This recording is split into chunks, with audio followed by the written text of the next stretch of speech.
မင်္ဂလာပါမိတ်ဆွေတို့စာဖတ်သူတို့အသင်းကနေပြန်လည်ကြိုဆိုလိုက်ပါတယ်ဒီနေ့မှာကျွန်တော်တို့ရဲ့အကြိုက်ဆုံးစာအုပ်စူးစီးမှုတွေထဲကတအုပ်ဖြစ်တဲ့စာရေးဆရာ Jesco Dr. Joseph Murphy ရဲ့ The Power of Subconscious Mind မသိစိတ်ရဲ့စွမ်းအားဆိုတဲ့စာအုပ်ကိုပြောပြပေးသွားမှာဖြစ်ပါတယ်စာအုပ်ထဲက Joseph Murphy ရဲ့ဖြည့်ရှင်းချက်အရကျွန်တော်တို့ရဲ့နှလုံးသားထဲကနေကိုလိုက်လိုက်လဲဆူတောင်းမယ်ဆိုရင်ကျွန်တော်တို့ရဲ့ဆူတောင်းတွေကအမြဲအလုပ်ဖြစ်လာလိမ့်မယ်ဆိုတာပါပဲဒါပေမဲ့ဆူတောင်းတွေအားလုံးကအမြဲအထမမြောက်တယ်ဒါဘာကြောင့်လဲဆိုတော့ကျွန်တော်တို့ကကိစ္စတစ်ခုအပေါ်မှာကြည်လင်တဲ့နှလုံးသားပြီးတော့စိတ်အစဉ်စားတာတွေနဲ့အာရုံစူးစိုက်မှုမရှိသေးတဲ့အပြင်ကိုလှုပ်ဆောင်တဲ့နီးလန်းကမမှန်ကန်သေးတာကြောင့်ပါသင်ရဲ့ဆူတောင်းမှုတွေကသင်ရဲ့ယုံကြည်မှုအပေါ်မှာမူတည်ပြီးတော့သင်ကိုအကျိုးဖြစ်စေတာပဲဖြစ်ပါတယ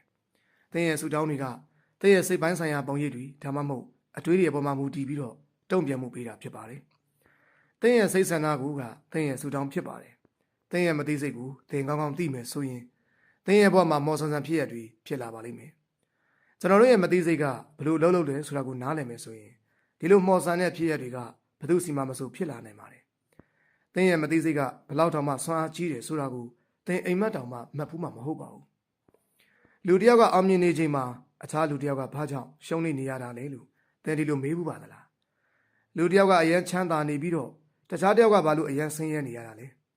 ဲလူတယောက်ကကျမ်းမာရေးကောင်းပြီးတော့ဘာလို့အခြားတယောက်ကအရင်ထူခြားနေရတာလဲသင်ကိုယ်တိုင်ကဒီလိုတွေးနေပြီဆိုရင်တော့ဒီဗီဒီယိုလေးကသင်အတွက်အထူးတလဲဖြစ်နေပါလိမ့်မယ်တခါတလေမှာကျွန်တော်တို့ရဲ့ဗီဒီယိုတွေကနည်းနည်းအချိန်ပိုယူနိုင်ပါတယ်ဘာကြောင့်လဲဆိုတော့စာအုပ်ထဲကအကြောင်းအရာတွေကိုဗီဒီယိုထဲမှာအတိအကျပြောပြတာမျိုးမဟုတ်ပါဘူးဒါကြောင့်ဒီဗီဒီယိုကိုအဆုံးထိကြည့်ပြီးဖို့ကအရေးကြီးပါတယ်တကယ်လို့သင်ကကျွန်တော်တို့နဲ့အတူပူးပေါင်းခြင်းနဲ့ဆိုရင်အီးမေးလ်ကတဆင့်ဆက်သွယ်နိုင်ပါတယ်ဒီတော့ကျွန်တော်တို့ရဲ့မသိစိတ်စွမ်းအစစ်မှန်ကိုအသေးစိတ်လေ့လာလိုက်ရအောင်သင်ရဲ့ကိုယ်ထဲမှာယရနာအကြီးကြီးတစ်ခုကိုမြုပ်နှံထားပါတယ်သင်လောက်ရမှာဆိုလို့သင်ရဲ့မျက်လုံးတွေကိုဖွင့်ကြည့်လိုက်အောင်ပါပဲသင်သိရမှာက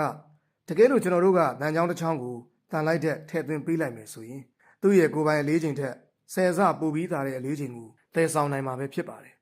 ်ဒီအပြင်ကိုဒီတန်လိုက်တဲ့ကိုဖယ်ရှားလိုက်မယ်ဆိုရင်တော့ငကိုကလိုပဲအလေးချိန်များများသယ်ဆောင်နိုင်မှာမဟုတ်တော့ပါဘူ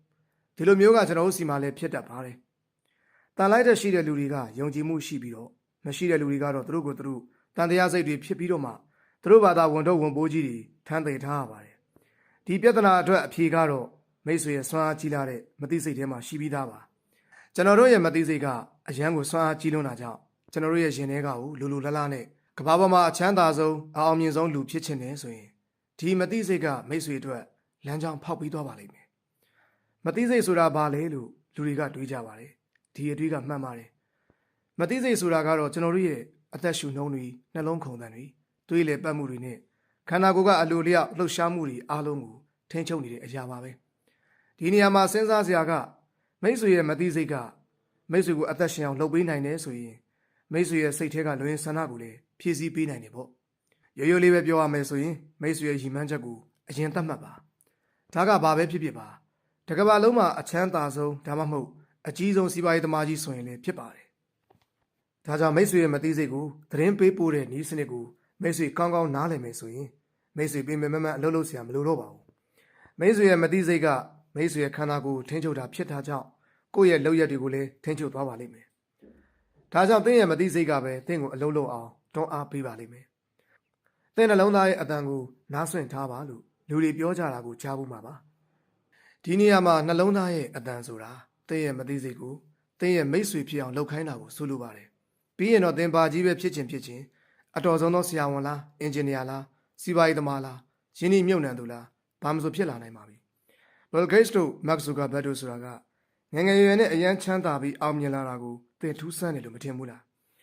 းဒီဗီဒီယိုကိုအဆုံးထိသင်ကြည့်မယ်ဆိုရင်ကျွန်တော်တို့ခရီးပေးနိုင်တာကသင်ရဲ့မသိစိတ်ကိုထိန်းချုပ်တဲ့နေရာမှာဆရာတစုဖြစ်လာပါလိမ့်မယ်သင်စာရွက်ပေါ်မှာချရေးထားသမျှအားလုံးကိုသင်ကလွယ်လွယ်ကူကူပဲမသိစိတ်ရဲ့စွမ်းအားနဲ့ဆောင်ရွက်နိုင်တယ်လို့စိတ်ကူးယဉ်ကြည့်ပါမသိစိတ်ရဲ့စွမ်းအားကိုအသုံးပြုလိုက်မယ်ဆိုရင်သင်ကအခက်အခဲဆုံးသောစာမေးပွဲကိုတော့လွယ်လွယ်ကူကူပဲဖြေဆိုနိုင်ပါလိမ့်မယ်ဒီမသိစိတ်